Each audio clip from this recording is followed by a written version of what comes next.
So let me begin. As was indicated, the shir tonight is dedicated. I understand there are two different dedications. One is Nitza Hyman, L'zecher Nishmas, her husband John Hyman, and of course the other one is Rachel Oppenheim, who is a regular, and L'zecher Nishmas Magnus Oppenheim, and he, to say that he was a regular would really be to understate the role that he played in the shir.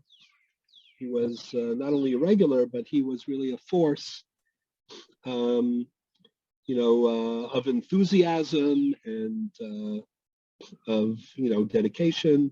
He made, he was a very learned person whose love for learning and a great affection, for learning was really very infectious.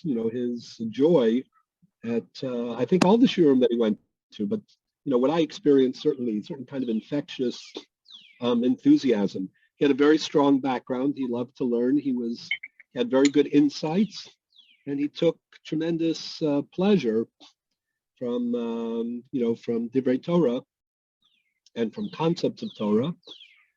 He often sponsored our Gemaras. I think all years maybe sponsored the Gemaras.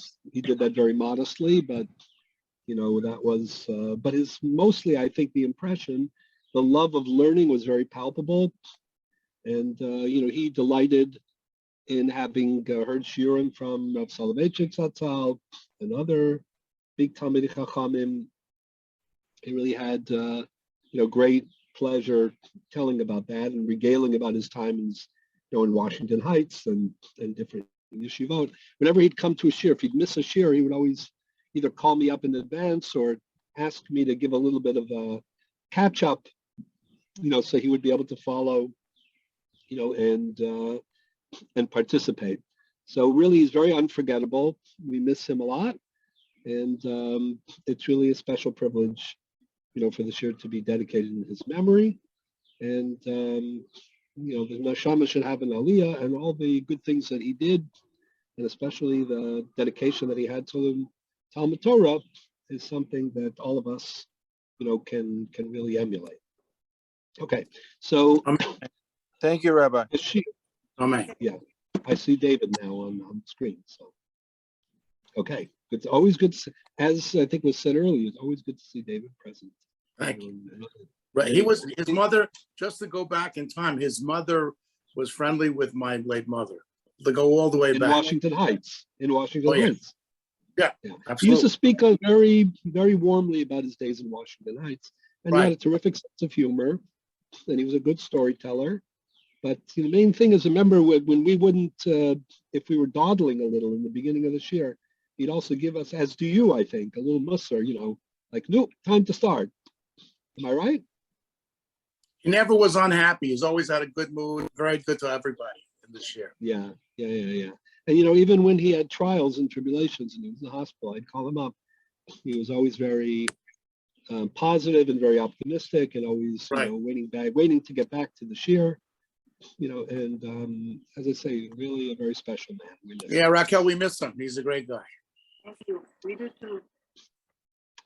Okay, so we were discussing the problem of kfiyah, coercion, in the mitzvah of tzedakah and other things. I'm going to let that, we'll leave that for now, even though we didn't really completely finish. Yeah, Rabbi, before you go to tonight, so because I did listen to last week's shir that I missed in person, but I recall a good part of it was about taking money for parents who don't send their kids to Jewish schools.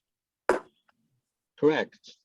There's a tshuva of the Maram Rutenberg, where he says that just like you can pressure someone to buy a lulav and to put up a sukkah, then you certainly should be able to pressure them to hire a melamed for their children.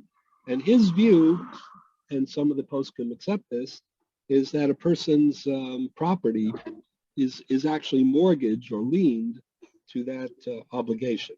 So it's not just an abstract obligation. It really has, the consequences of confiscation and collection, meaning your financial assets are liened, to that obligation. That's the view of the Maram. Not everybody agrees with that. Yeah, And when we were I was trying saying to explain last week, we evidently don't follow that because so many Jewish kids go to public schools. I mean, it would be a very easy way to force every parent to send their kids to Jewish schools. That's a great point, except that unfortunately, among the population that doesn't send their children to get a Jewish education, most of them are, are not observant. So it's not that we don't follow the Ram-Rutenberg, although that it's a debate whether we follow the Ram-Rutenberg. Unfortunately, the same people who neglect Jewish education, often neglect, the norms of the halacha. So that, that's a bit of the, problem. Even if it wasn't, frankly, even if you don't accept the psak of Ram-Rutenberg, that one could confiscate and one could seize assets to force tuition for Jewish education, it's clear that anybody who understands the mechanics of Jewish history and Jewish community, that without educating our children, which means tuition in schools, without day schools, there's really no future for the Jewish community. And again, even those, even secular Jews who have less or don't have a commitment to the halakha per se, have in recent years, like the federations and the other organs of the community, the programs like Birthright, et cetera, have become a little more sensitive to the fact that without Jewish education, there are no Jewish values, and there's no, capacity to maintain even cultural Judaism. So we care about halachic Judaism, which is much more than cultural Judaism, but nothing can survive, nothing can be sustained, without education. So when you say it seems like we don't paskin this way, it's it's cute, but unfortunately it reflects a bigger problem, if you understand what I'm saying. I mean, there are a lot of, not to go off a tangent, but there are a lot of kids from Orthodox families that send to public schools also, whether it's financial or whatever. So it's not just well, I mean, people and there are secular schools and all kinds of stuff. So it's not so black and white. It's, put it this way: anybody who really has a serious commitment to, maintaining their Jewish identity, is doing themselves a disservice if they're not, promoting a lot of people do a lot of the education of their children. Now, how exactly they do that? I mean, back in the day, there were all sorts of institutions. I mean, back when my father went to school, there were no day schools. Right. So he went to an afternoon after school yeshiva. Other people went to Talmud Torahs, but that was still Jewish education, and it served at least, minimally. So no one thinks that it's acceptable not to educate. Even if you can't seize assets, there's no controversy about the obligation to educate your children. That's for sure. So okay. Anyways, what is fascinating about this discussion that we had last week is that even if you don't hold like the Maram Rutenberg, who thinks that any mitzvah is supported by one's financial assets, namely if you're obligated to do a mitzvah, that we can, your property is liened, to secure that obligation. But even if you don't hold that way, what I was trying to develop last week is that there's a whole slew of mitzvos which are more financial in nature, where that still may be true. And that includes tzedakah as an obligation to support either institutions or individuals. That may very well even apply to nidrei tzedakah. Nidrei tzedakah means pledges beyond the minimum obligation that a person is obligated to give. What about the additional commitments that he makes? And And, as far as that's concerned, there's also a very important debate among poskim. Let's say a person makes such a pledge before he passes away. He's not able to complete his pledge. But in the end of the day, the question is, after he is deceased, are his heirs obligated to execute his wishes or not? And that is a major, major debate. Chuvas Rama and Marik and Beis Yosef. That these are, major, major arguments among the Mefarshim. And they do revolve around the same question, because everybody agrees that if a person makes a pledge that he is obligated to honor it. If you make a neder and you don't fulfill it, you violate Bal Yachel Devaro, it's a law in the Torah. However, the question is, when you make a commitment, to give tzedakah, is that, like any other commitment, and it's basically about keeping your word, or because there's a special din of beficha zu tzedakah, which means, or v'yasisa afil bal karcha, that when it comes to a pledge for tzedakah, that's somehow different, and it's more than a neder. It expands your base obligation of tzedakah. For example, let's say you were obligated to give, based on your financial situation, let's say you're obligated to give X amount of money as an obligation, let's say a year. However that's calculated. But if you make a neder, if you make a commitment, and you upped it from X to 2X or 3X or X plus Y, whatever it is, so now the question is the plus simply a neder, or is the plus, expand your basic obligation of tzedakah? In which case, then this is the nafkamina, because if it's just a neder, a commitment that I make, a promise that I make, cannot be binding on my heirs. It's a personal commitment. It's a personal, vow. It might be nice for my heirs to honor those wishes, but it's certainly not obligatory. However, if tzedakah has the ability to create a lien on my property because it's a fiscal obligation, not just a fiscal method of implementing an obligation. If that's the case, then if the neder expands that part of it, then once my property secures this obligation, that affects the Yerusha as well. So then the heirs have no choice but to honor the pledge. And as you can imagine, this is a very, very practical and very consequential discussion. So these are some of the issues. How does that work? I don't know if you talk like in an inheritance. I assume that tzedakah has a lien. In other words, if someone dies, they leave $1 million, and there's $100,000 of charity pledging. I assume the charity gets divvied up, or how does that work? Say that one more time. The parents made $100,000 of charity pledges. Okay.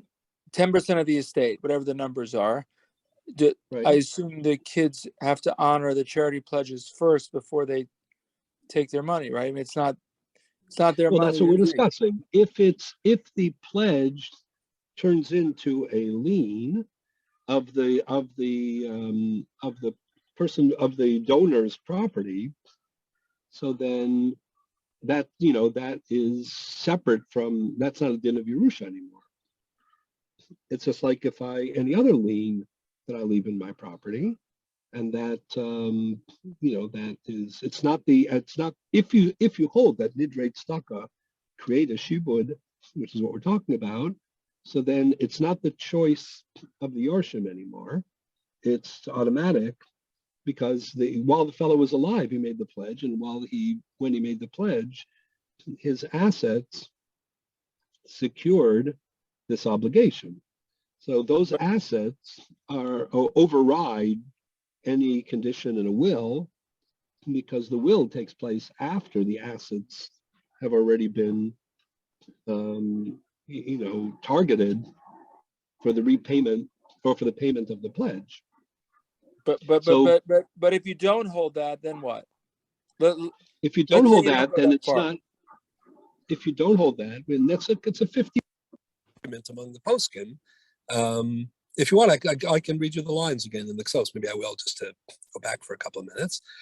If you don't hold that way, then basically all you have is like a moral obligation. The right thing to do is to honor the desire of the deceased, Morish.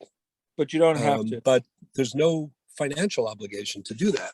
So you don't have to do it if you don't want to.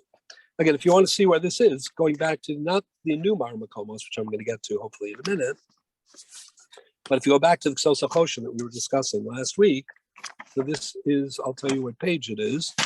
It's on page, one second, page 7. The last paragraph on page 7. So listen very carefully. Umarit, no, you know what? It's not that one. It's a little earlier. One second. Here, go back to the paragraph on page 7. V'ra'isi sham b'tshuvas Ramah. So the V'ra'isi sham b'tshuvas. This is this is the fourth paragraph on page 7. V'ra'isi sham b'tshuvas Ramah b'haga. I says I saw a responsum of the Ramah in which he says v'chein mash metosis parakama de'erchen denoder umarich, that if a person makes a pledge, eina yorshim tzrichen l'kaimo. In his view, the heirs are not obligated to honor the pledge, because it has the status of a verbal loan, I mean, not without a contract, and that's not subject to gviya min hayorshim. There's no shibudim. V'chein uverk omer mishkal alai daf chaf omer aleph u'mishna shlema no dermeis in hayorshim chayim l'shalim ad kan l'shon haga. V'hi haga tamua. So the Kso says, actually the poskim say, that is very difficult. Why? The adarabah mefurish t'nam beperka omer mishkali ha'omer erki alai meis yitnu hayorshim. There's another passage in the Gemara which says that if somebody makes a pledge, that the Yarshim are obligated to honor the pledge. Damav shaploni alai, meis honor the Yarshim. The Gemara amar losh mamin on bilval peg over min Yarshim dachi like a shama bedin. When the male didan the kaimel and bilval peg over mi Yarshim, afil lo amad bedin the commercial cost of arrival. Umevur midivrayim do didan the kaimel and krab yosef begosis v'yotze leharik benoda umarich. I'll explain in a moment. Chayev haYarshim l'shalim is a pashut sham. Ela de ladas Ramah shibun chasim eino ela be'erchen o bedami alai ladas beis Yosef near esfiule afil no de tzedakah nami nishtabdu nichse kamoche. So the Ksos HaChoshen thinks that this lahalacha is an argument between the Ramah and the Shulchan Aruch and the Beis Yosef. That according to the Beis Yosef, a tzedakah pledge engenders a shibud nechasim, and therefore it needs to be honored even by the heirs. It's not up to them. Whereas the Ramah, who is the big decisor in Ashkenaz, thinks that if a person were to have committed to erchin, then that would be subject to shibudim. Then there would be a lien on the property, and then it wouldn't depend on the goodwill, of the Yarshim, of the heirs. But when it comes to Nidrei Tzedakah, they're only Nadarim. That's what he says. V'had hiksha Beis Yosef simin reishu beis al divrei Rambam shekasam b'shkimer hashama peres dekel v'aniyim v'meis tzrichin Yarshim l'kayim hiksha kimin de'ena ela mishum neder. If it's only a vow and a pledge, the kimin shemeis ena Yarshim tzrichin l'kayim nidro, then once he dies, the Yarshim are not obligated to fulfill every promise that he made. A promise, in other words, or a vow, maybe is only personal, whereas a monetary commitment is something that is already embedded in the financial assets. V'hala perusha ma'ishna denoder la'aniyim is beishib nechasim. What's the difference between pledging to tzedakah and any other pledge? I'm speaking at the end of this paragraph.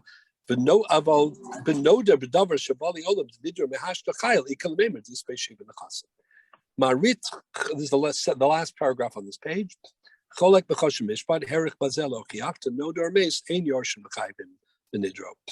Marit was of the opinion that a person makes a pledge and then he dies, the heirs are not obligated.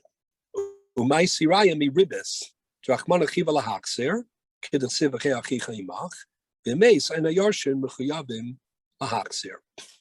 it's a very interesting point.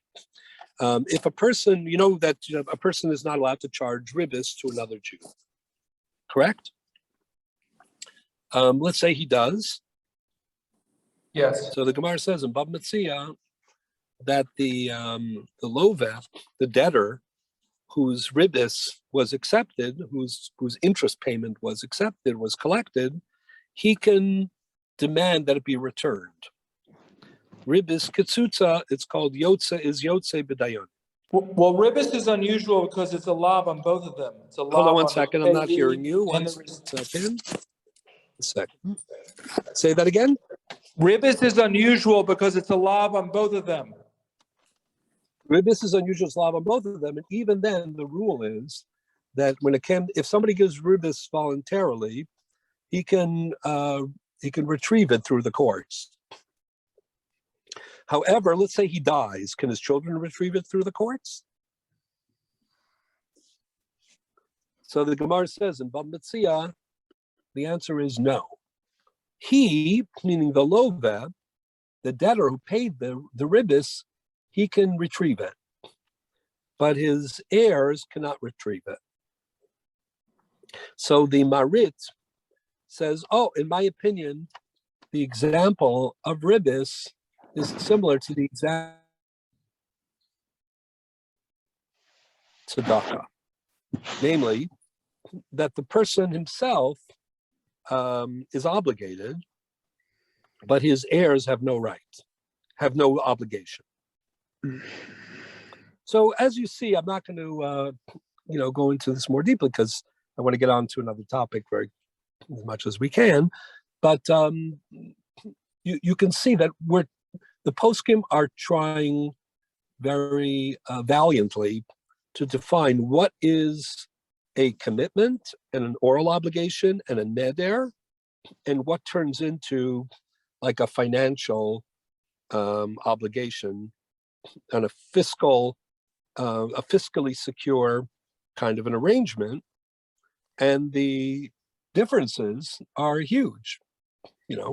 Namely whether or not we leave things to the volition of the heirs, whether a person, if he retracts, so he violates Bal Yachel, but you still can't necessarily confiscate his own financial assets. Or no, or nidrei tzedakah inflate and become tzedakah itself. And if tzedakah is something that engenders shibudim, meaning that there's a fiscal securing of the obligation, so then he can't retract and his heirs can't retract, and this would be. There are many, many big, massive lawsuits, that revolve, around these issues in secular court, but also in Batei Dinim. What I do want to say, though, in conclusion about this one topic, is I like to go to the last paragraph on page 8. So we began our discussion of kfiyah by discussing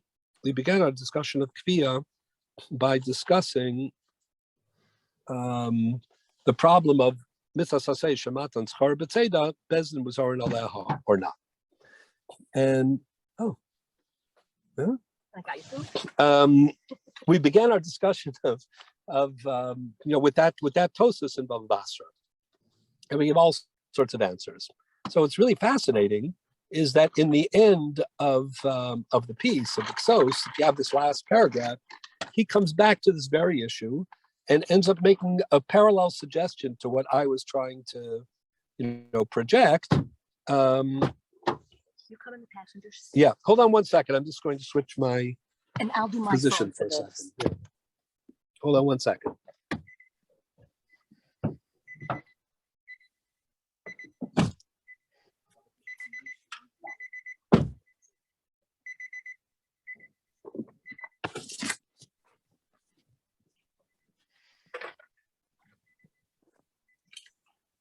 Okay, everybody's hearing? Yes, we can hear you.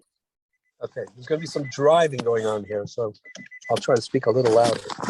So at the end of the Sefer Ksos HaChoshen, he actually comes back to what we began with, and he basically says, you can't compare this to the regular din of Mitzvah Seishem Matan Schar B'Tzeda, because we just spent, 3 shiurim. He doesn't say that.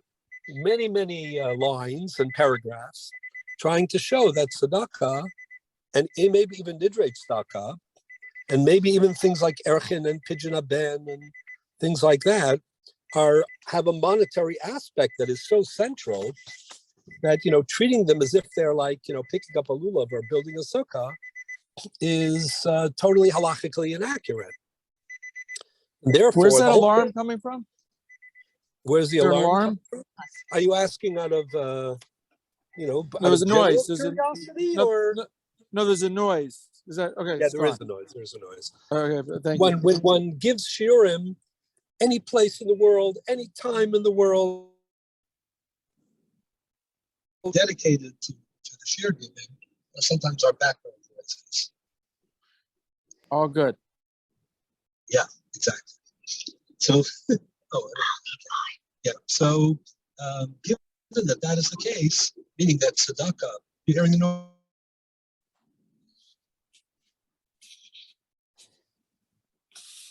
Sorry, I missed that. What did you say? Wife wasn't wearing a seatbelt. Everybody can hear now, right? Yes. Oh. Is everybody here? Oh. Yes. Well, barely, even not as well as we did before. Okay, so let me just make an adjustment. 1 second. You hear better now? Yes? Were you through It's a little better. before? Yeah. Okay, so Maybe everybody can hear? take you out of here. Get it? Yes. So it won't go through the car. Okay, hold on 1 second. Yeah. Can you hear now better? Perfect. Yes. Perfect. Yes. Okay, great. So the idea is that, we have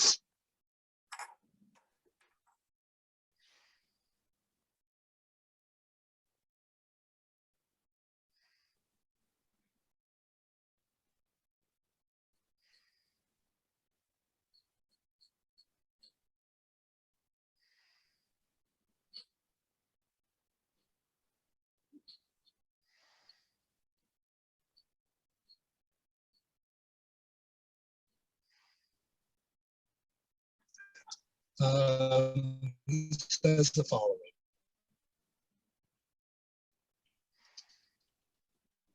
This is so hard Amar Parakana. This is how we got into this whole question.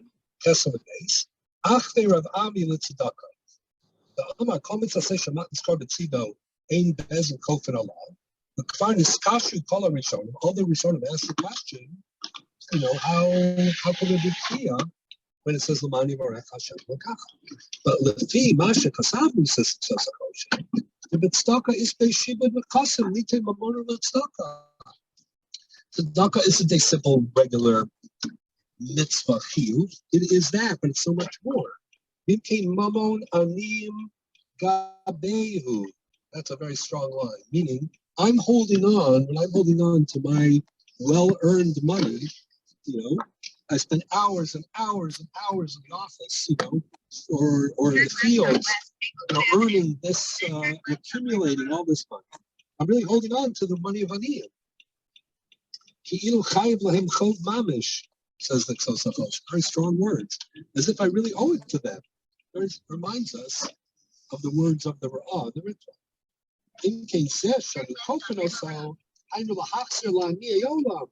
Basically, what we're forcing him to do is give back to the poor. Right?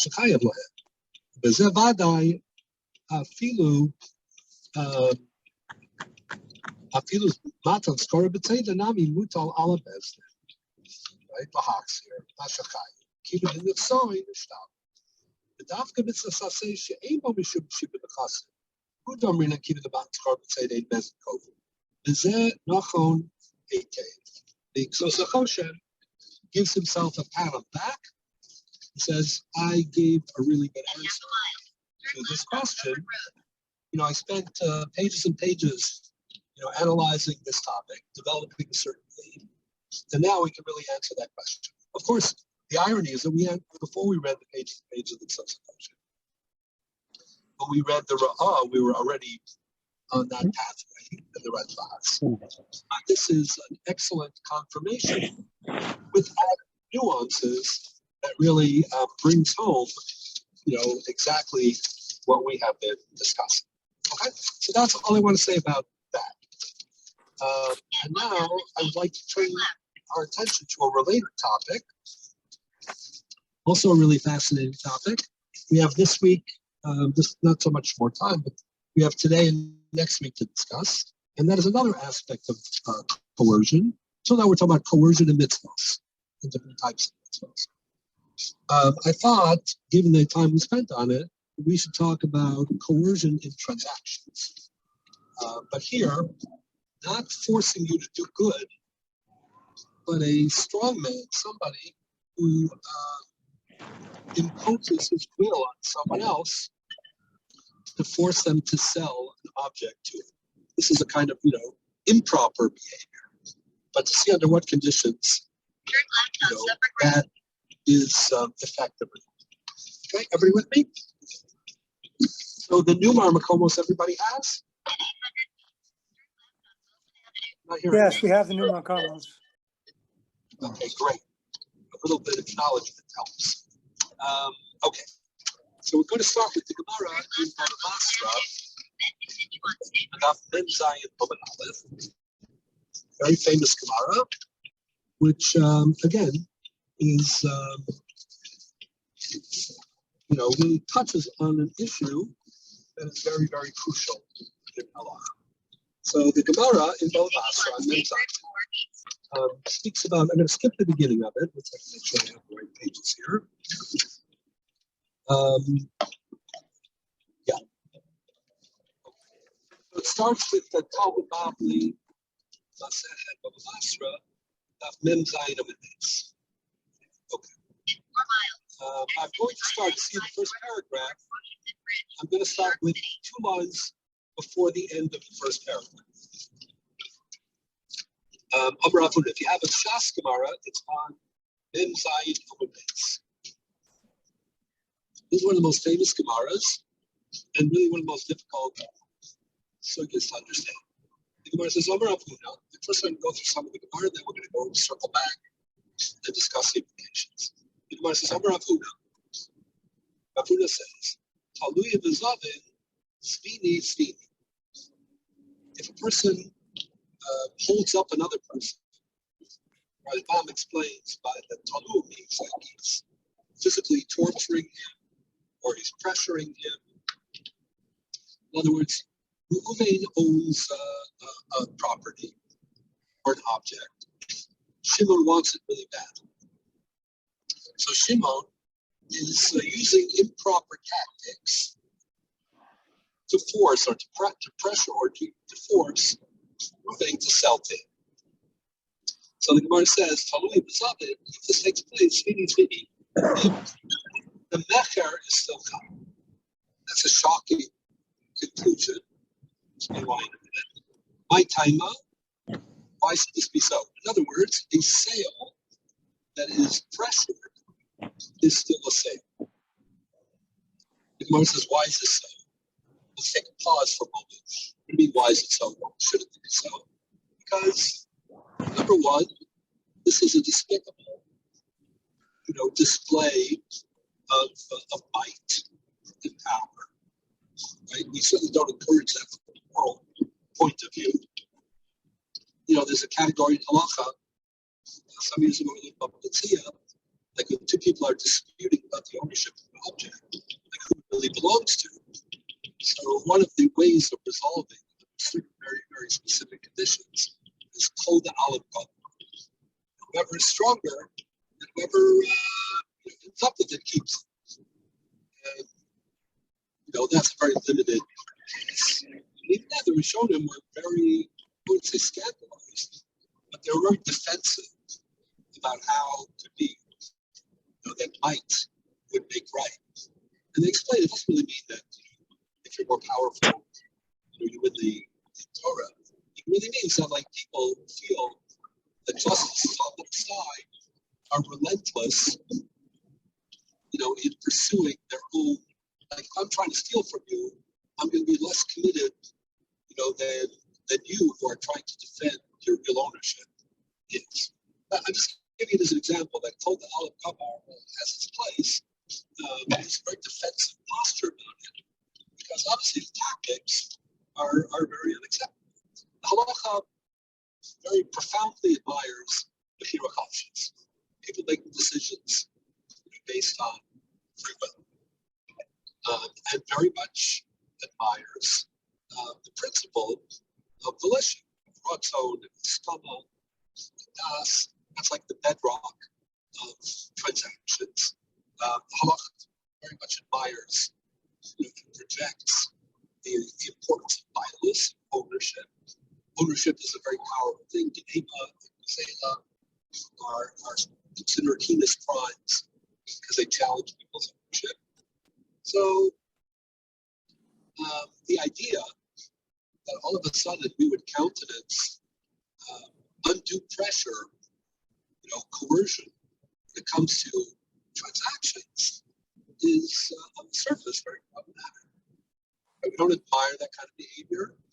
And the concept of bias and ratzon and mechira and so on that I'm very briefly alluded to are all at odds with rewarding, never mind validating, that kind of improper pressure.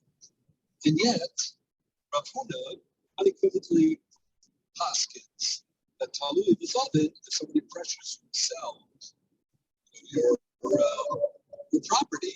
It's feeding, it's a good method. And the question is, how could that be? Why is it?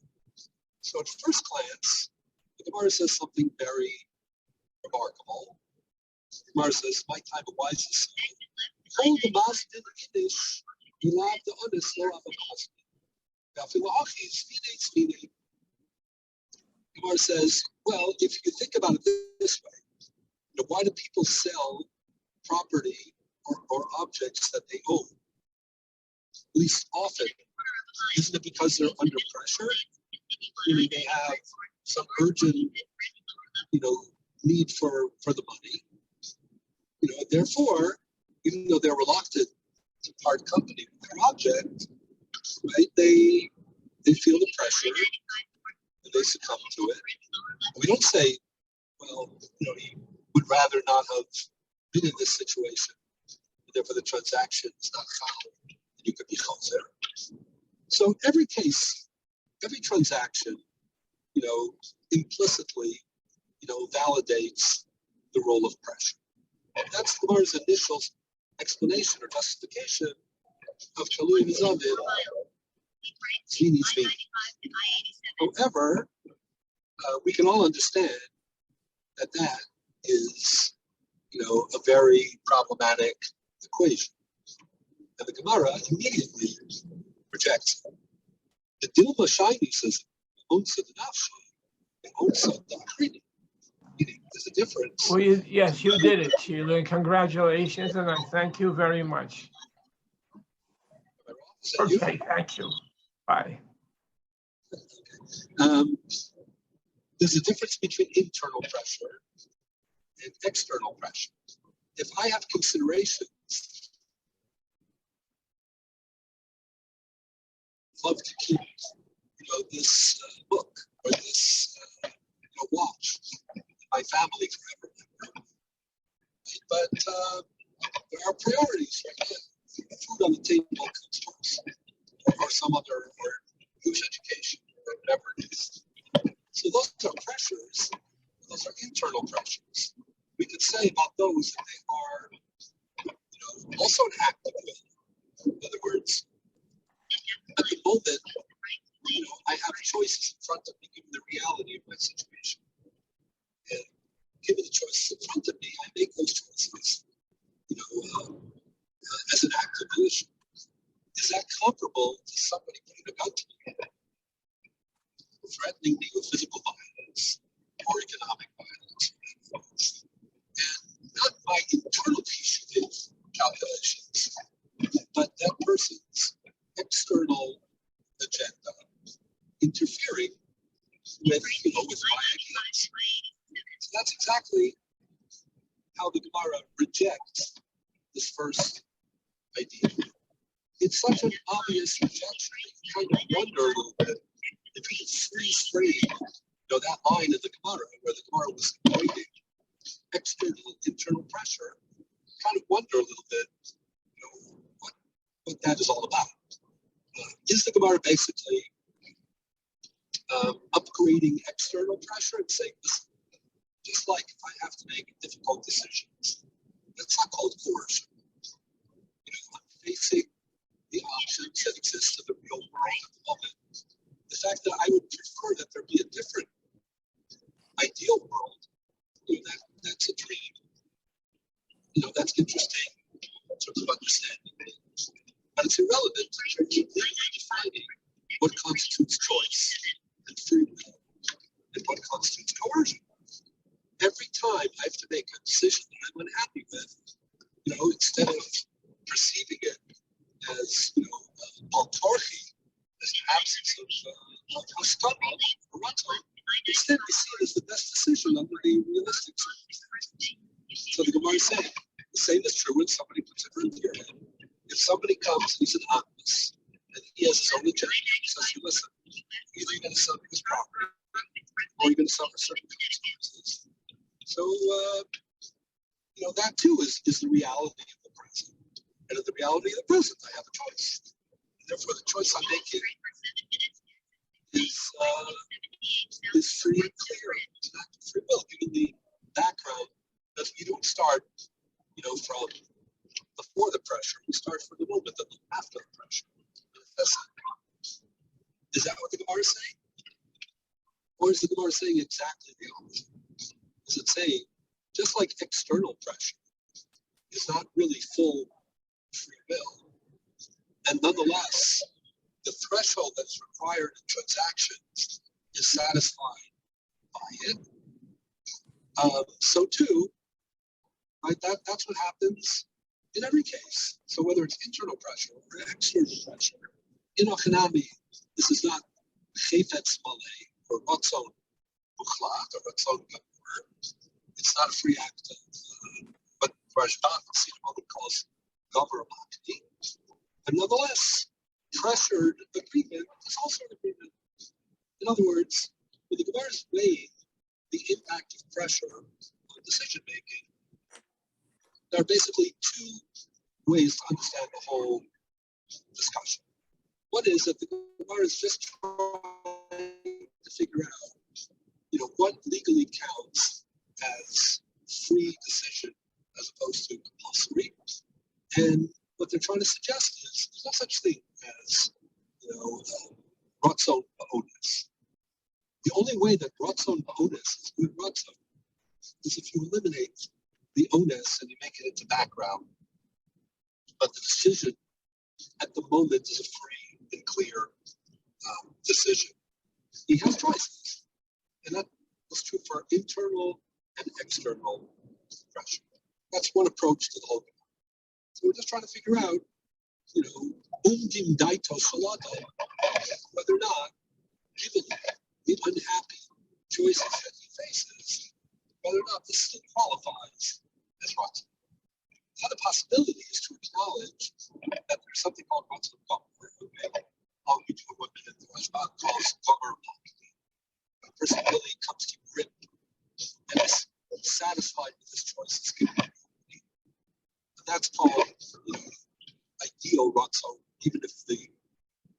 around is not ideal. On the other hand, there's something called Ratzon Hones. It's a certain ambivalence, meaning the conditions, that are unhappy or b'diavad. It's basically leaving me not with choice, but with salvation. In other words, I can save the situation, or I can sink, completely. I can be memayed as hara, even if I can't really choose. So, is that also considered to be das in transaction? That's really a fascinating question. So, what's really interesting about all this, if you look at the Rishbam, here on page, go to Rishbam on page 2.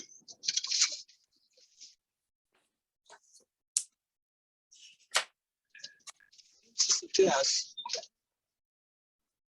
that the two stages argue exactly about these two perspectives. Look at the Rashbam on page 2. The Ramasco, the code the Mazda, the Gemara is explaining that if somebody puts a gun to your head and you decide to sell the property, the sale will go through. Because any time you make a pressure decision, it's internal, there's an element of bonus. What is to be understood by that? That's a little question. The code the Mazda English says right on page 2. Both chafati, the so, the tali so, most objects of personalities. Other they love witness with all the clothes, all the Mazda, part company with them. Yeah, economic pressure. So you see that the chira is not mutually exclusive with pressure. And Malkarcha means it's against as well. Meaning, as long as there's a modicum of agreement, when he's making a choice, even if they're all bad choices, even if the choice doesn't neutralize the status of Malkarcha, of being coerced, a coercive choice is still enough of a choice for Kinyan. That's a big finish. That's how the Rashbam read the Gemara about internal pressure. That's what he says. Afilo lo gomaru makni. Those are the magic words. I'm going to show you in just a minute. And once you're sensitive to Rashbam, the next part of the word keeps repeating the words. Daha gomaru makni. Daha gomaru makni. The words gomaru makni to the Rashbam signify that whatever pressures there are, there's no compromise at the end of the day legally in free choice. It's not an ambivalent,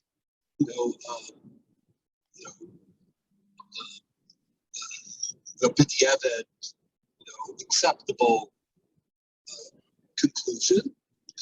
It's given the reality, this is not ideal choice, but this is what's on God. This is Gomer Maki. However, at this point in the Gemara thought that pressure is at the root of all decisions to sell or to relinquish. Says the Rabbi was thinking is that you don't need compromise. All you need is a haskama ba'onis, some sort of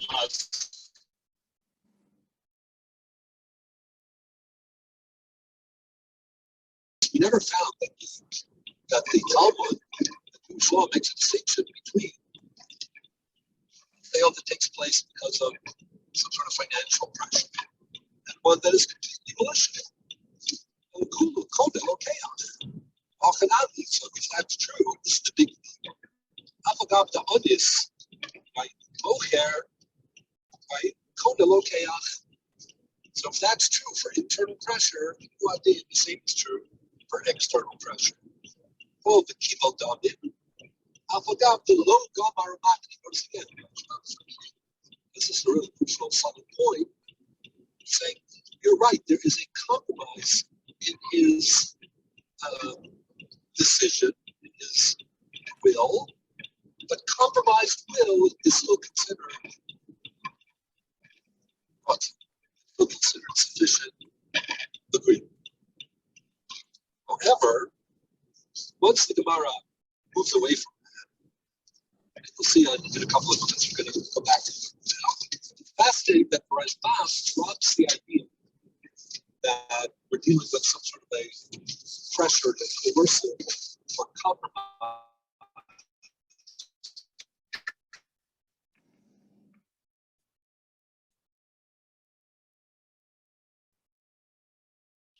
Let's go back to the car just for a minute.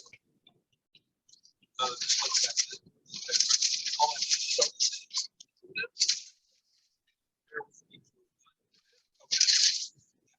let's go back to page. Mara says, okay, if we're going to distinguish between internal pressure and external pressure, and we're back to square one.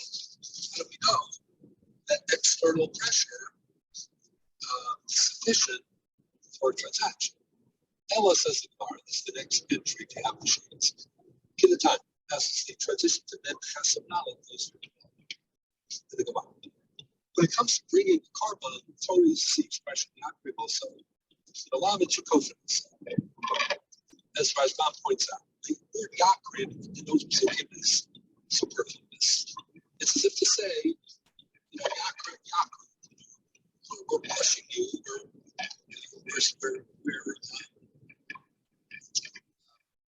pressuring you to bring the carbon that you owe. You might think you can do this even by forcing him. Talmud learned so no. The Torah also uses the expression that's going to be an expression. Something being both kaviyah and ratzon at the same time. Okay, so this is where the famous expression comes in. Kofin also actually overruns him. You pressure him up to the point where he comes to a conclusion that this is what he wants to do. Is that just a belief of the outlook, Kofin also actually overruns him? Or is that really a category? Like, and if so, is it a decisive category? The pressure part is all in the background. It's all about the reality of his present existence at the moment of his decision making. But like in any other choice, you know, that is background. Now he faces a choice. A, B, C. He chooses A, B, C with an awareness of the consequences for sure. But he has the option of choosing A, B, and C. And therefore, it's Gomer Lacker. Exactly what Kofinoso, not Shomar. Kofinoso is the background. And the roadside is, he can suffer or he can acquiesce.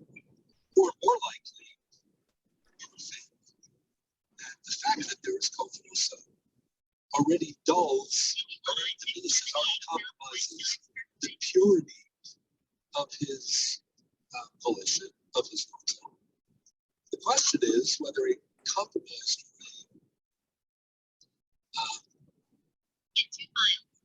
circumstance in which he's mostly trying to minimize damage rather than attain at all. But if it is Ratzon, maybe it's not Gomer Makli, it's Avapishalo Gomer Makli, Rotzah Lali de Omas. That's a question. Either way, the Gemara wants to derive this from carbon. Says the Gemara, maybe the paradigm of carbonos, where pressure ratzon is considered at the end to be ratzon, is an exception. Because objectively speaking, he may not want to bring a carbon, but objectively the carbon is good for him. So even though it's connected with soda, even though there's an initial kofit, the rotzah in this case is closer to ideal over Mashli, because objectively the Torah thinks that's better for you because it takes kabbalah. So the Gemara, okay, so that isn't a good proof. We'll get back to all these things. We'll see how the Rabbi does all these cases. Now let me say, Kofinos or Chiomer wrote something, the same idea, pressure him until he acquiesces. We find with regard to Gittin, meaning marriage as sour. The determination is that the husband, for whatever reason, from one way to the other. So often also, Shiomar puts pressure in until he admits. The problem is that again, requires doubts. Rambam, in our Talmud leadership, counts 10 conditions for it. One of the prominent ones is the water, the world's of the doubts. So I'm going to say, Kof knows much around something. If you need rocks action. So you see from here once again that Ratzo, which is given by the thesis pressure, COVID, limited choices, picking the least of the unhappy choices, that's still considered a decision. That's still considered Ratzo. Once again, says the Duma Shani also, the mitzvah, just like we said, if you have the circumstance, either control or obviously negative, like somebody puts a gun to somebody's head and says, sell me the property, or pay the consequence that they give an offer, that you're not likely to refuse. And we have an objective question. When the same rot zone under pressure is considered rot zone, and so what kind of rot zone? But if the Torah itself considers the benefits of what is coercive, like the bringing of the carbon to kapara, or the bringing or the giving of a get for the sake of not here, Isha, Lisha. So maybe that's not comparable at all, because there, a wiser authority, has determined that he should be embracing, this option, which is not the case. When it's a monetary transaction, the other person is just being selfish. He just highlighted further in his leadership days, very famously, he explains that they don't come from so much roles in leadership. Basically explains people really want, people really know, they really want to do the right thing. And all things being equal, their instincts are aligned, with goodness, and even more so godliness. They want to do what their coach wants them to do. So the Rabbi says that's the child. Also, that's the Omar Rosensweig. Running away from the idea that, even if it's a pressured agreement, the agreement with the evidence. What he's trying to say is,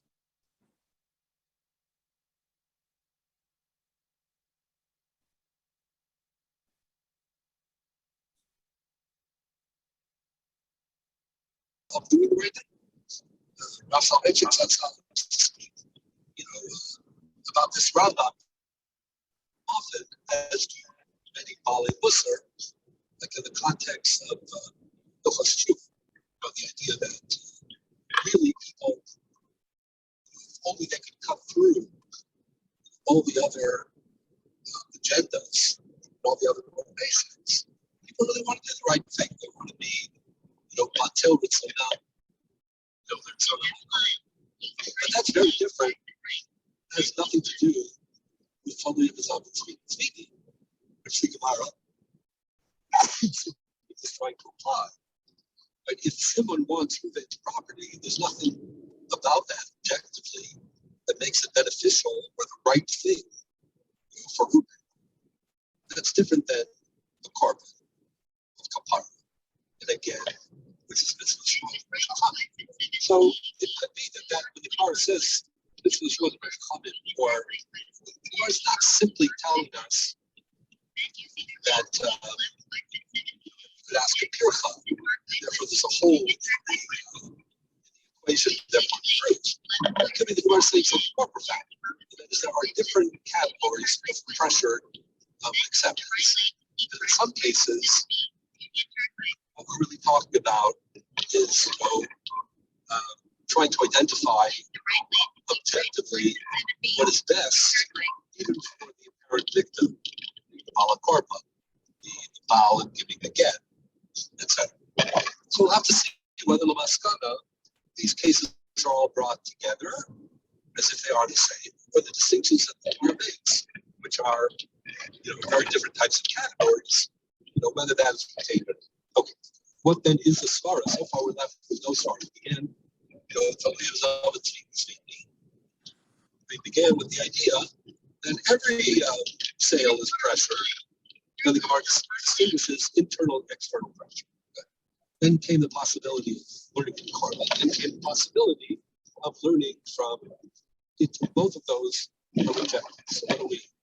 The Gemara says the following: Ella svara, agav otse, gomar umak. What it really said was that even though the person is pressured, when he considers his alternatives, agavon say, right, gamar umak. For the Rashbam, the magic words in that Gemara are the words gamar umak. Because for the Rashbam, a tremendous, as I said before, transition took place in the Gemara. When the Gemara thought originally that we could equate internal and external pressure, ironically, the Rashbam felt that what that meant was that you don't need gamar umak.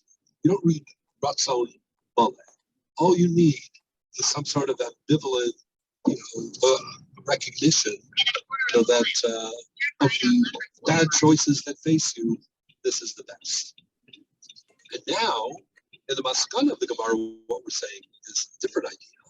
And that is, agavon say, gamar umak, that a person can really be shalem. He can really come to grips with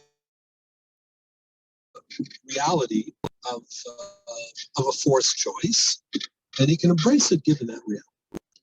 So according to the Rashbam, that's the maskana. So for example,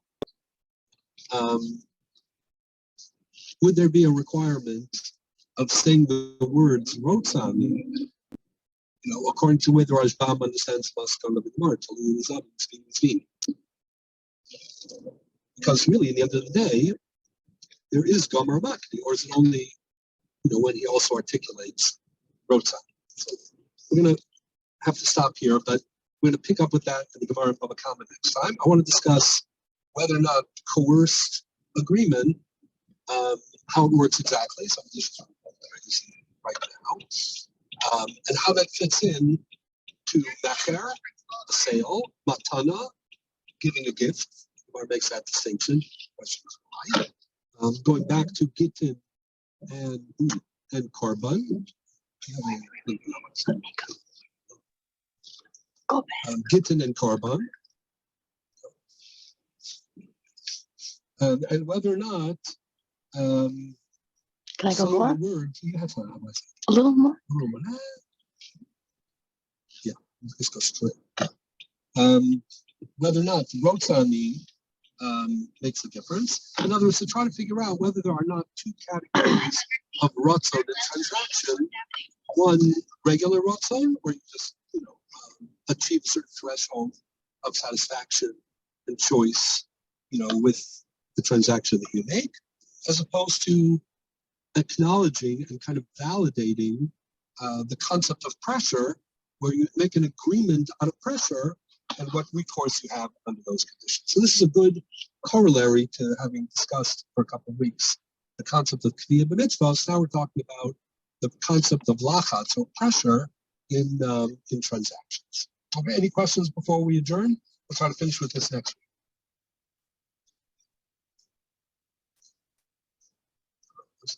week. Hello? Many questions, I'm sure, but the context is difficult to learn. What's that?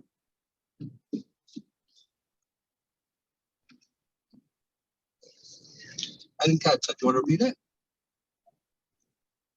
No, it's fine. It's fine. Okay, so we'll pick up with this next week. Have a good week, everyone.